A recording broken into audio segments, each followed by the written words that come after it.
Everybody, it's Pastor Andy and Bilbo, and we're bringing you another daily devotion with my favorite toys. I got my Star Wars toys from when I was a kid.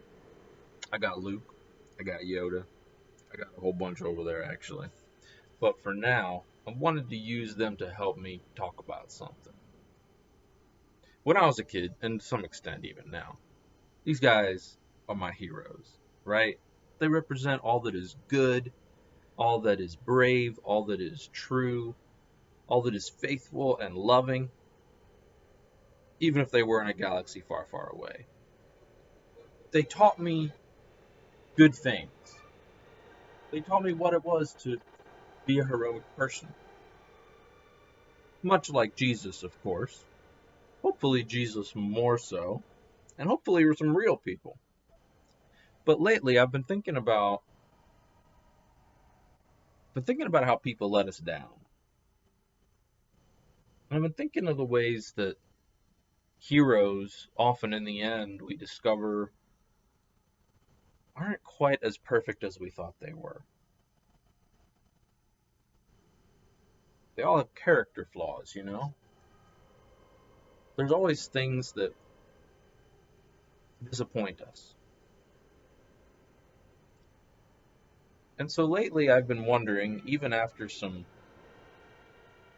real life heroes that we discover are not quite as perfect as we thought, um, what if there are no heroes?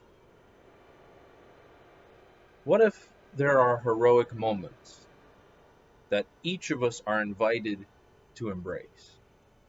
Moments when we can do the right thing, or the loving thing, or the faithful thing. But those in and of themselves aren't enough to make us heroes, because we also have lots of opportunities to do the other thing. And I'm pretty sure all of us do that sometimes as well. Life is a series of heroic moments and villainous moments.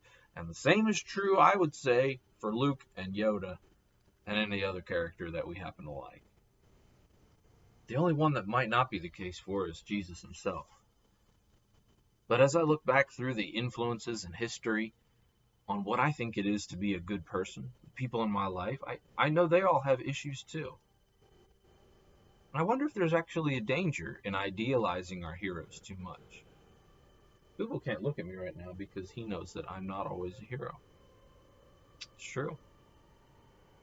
It also makes me wonder about the other characters that we so often call villains. Are they villains, or have they just given into too many villainous moments? We all have to face those choices. I don't think they have to define us. Even villains can do good things once in a while, and heroes can certainly fall. There's a passage that I wanted to read that comes from the letter to the Romans, where Paul says, "Do not think of yourself more highly than you ought, but rather think of yourself with sober judgment." I think this could, while it's aimed inside of us, we could also extend it out to each other. Maybe it's better if we stopped looking at the world as the good guys and the bad guys, the light and the dark, the heroes and the villains, and saw them as human beings, beautiful and broken, beloved, potential children of God. We all need to be forgiven. We all need to be encouraged. So think about that as it relates to whatever you might be thinking of and dealing with right now. Are there heroes that maybe we need to think of with more sober judgment? Are there villains that maybe we need to understand are human beings as well? Maybe that's the heroic thing we can do, is to stop idealizing and stop demonizing. Darth Maul literally looks like a demon. You can't get more on point than that. Poor guy didn't have to choose to do that to himself.